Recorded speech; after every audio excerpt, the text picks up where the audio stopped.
From UFOs to ghost and psychic powers, history is riddled with unexplained events. You can turn back now and learn the stuff they don't want you to know.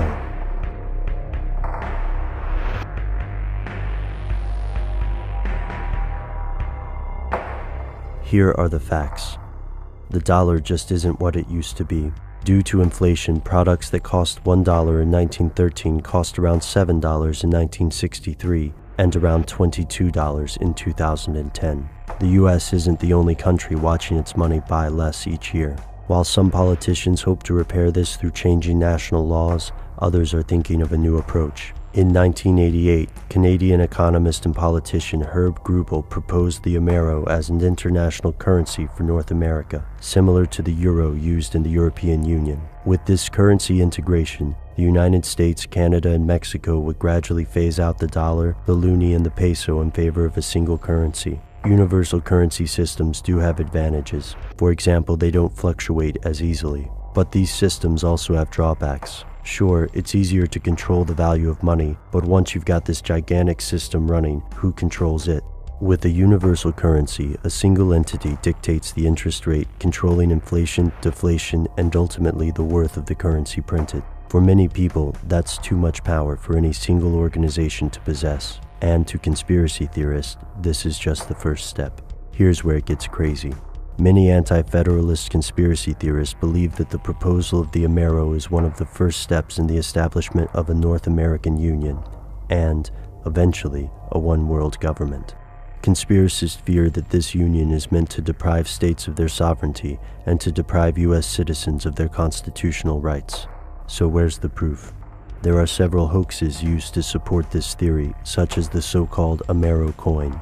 Conspiracy theorists such as Hal Turner have erroneously claimed this coin is a genuine example of currency being secretly minted by the Federal Reserve. However, according to Daniel Card, the manufacturer of the N.A.U coins, they are fantasy coins with no legal use as currency. While this coin may be fake, the desires of the politicians involved are very real. In an interview with CNN, Mexico's President Vicente Fox expressed a desire for closer economic relations and eventually economic convergence with the United States. As fears over the idea of a North American Union grew, politicians took pains to state that there was no plan to create an American version of the European Union. This hasn't stopped libertarian anti-Federal Reserve politicians such as Ron Paul from voicing their disdain for this proposal and its implications. To some, Congressman Paul's opposition is a dollar short and a day late.